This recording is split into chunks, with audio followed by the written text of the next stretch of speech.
ici, je vais rentrer dans la fonction, et là, je suis presque en train d'exécuter read_line. Je vais faire un step into, et donc je me retrouve dans mon DLD. D'habitude, les gens applaudissent. Donc juste pour montrer ce qui s'est passé, donc on a le missing file, et puis on a la petite fonction qu'on a écrite. On est rentré dans read_lines, et alors on a vu sur le slide qu'on avait injecté un petit raccourci dedans.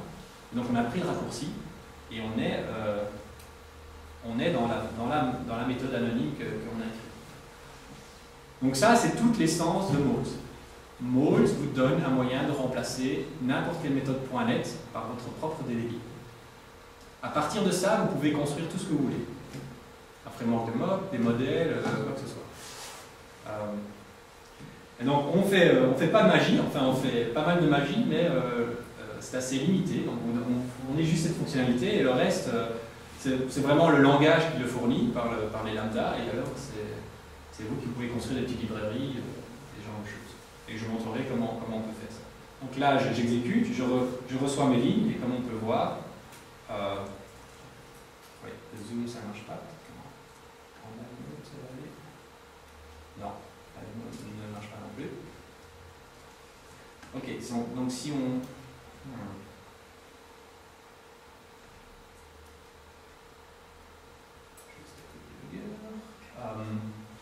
Donc là j'ai montré les moles, j'ai montré un petit exemple. Quelqu'un a une question avant que je diminue?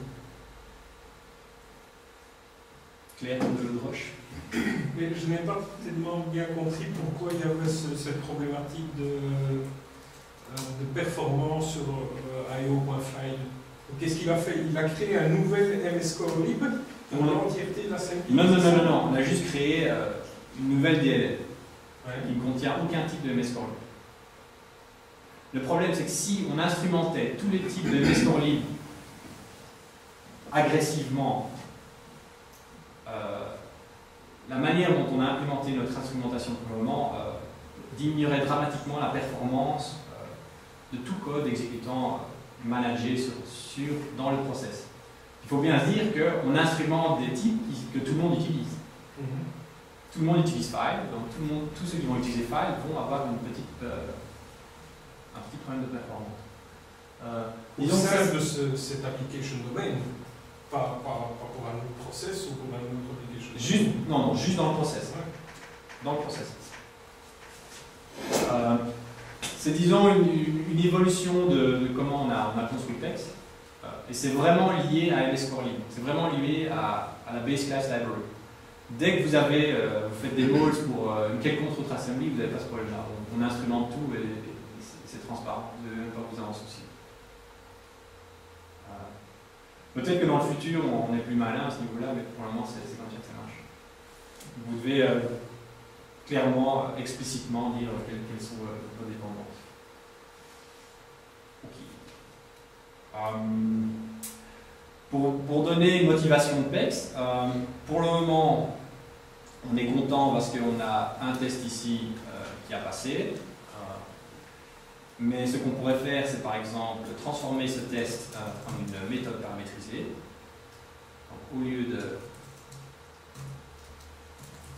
lieu de nous choisir les lignes, on va laisser un outil les choisir pour nous. Okay. Alors je vais ajouter la DLL de PEX pour que tout ça marche. Okay. Donc, PEX existe dans un space. Donc là, ce que j'ai fait, c'est que à la place d'avoir un test unitaire, j'ai juste dit, bon ben voilà, j'aimerais bien que ma super fonction marche pour toutes les entrées possibles, pour toutes les entrées possibles. Donc je vais enlever l'assertion parce que l'assertion n'est plus correcte.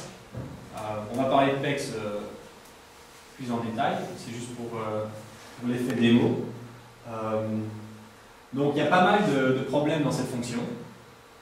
Donc ce que vous voyez ici, cette table, c'est une table qui représente les données que PEX a fait.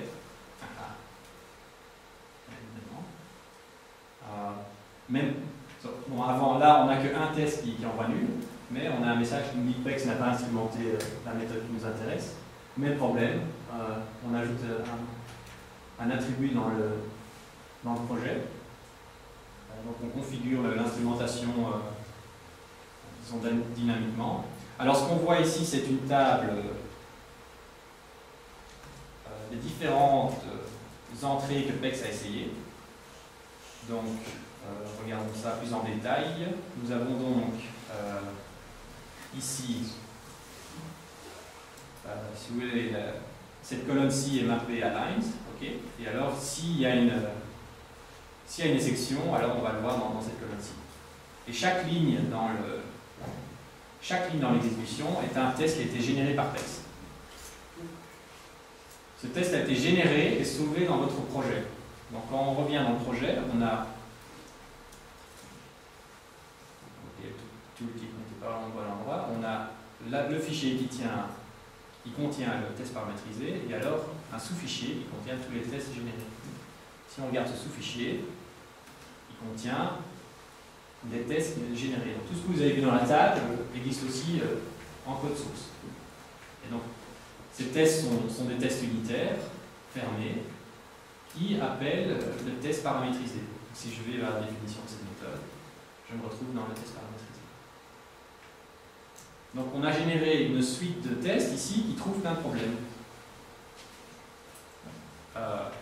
Qui a priori n'auraient... c'est-à-dire les humains ne sont pas très doués pour raisonner à ce genre de propos. Surtout les développeurs, d'habitude, on a l'instinct de ne pas être trop méchant avec son code. Donc les humains font souvent du test où on teste ce qu'on appelle le happy path, donc le chemin où tout le monde est content et tout le monde est gentil, et on oublie toutes les entrées qui sont un peu plus biscornues et qui génèrent des bugs. Donc ça, c'est en 2 secondes ce que PEX peut faire pour vous. Mais je comptais parler plus de moles et de stubs. Il est 7h20, donc j'ai que 10 minutes. 8h20. Ah, j'ai encore 1 heure.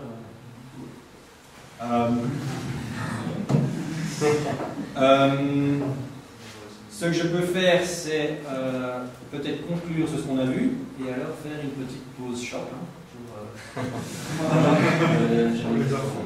Quoi? J'avais une question. Oui. Dans la liste en fait, donc, de toutes les valeurs qui ont été testées, en fait il y a fou, donc ça veut dire que PEX a analysé le contenu de la méthode. Donc si on a par exemple du code qui teste des constantes et ce genre de choses, oui. Je veux dire la liste de valeurs qui est testée n'est pas finie.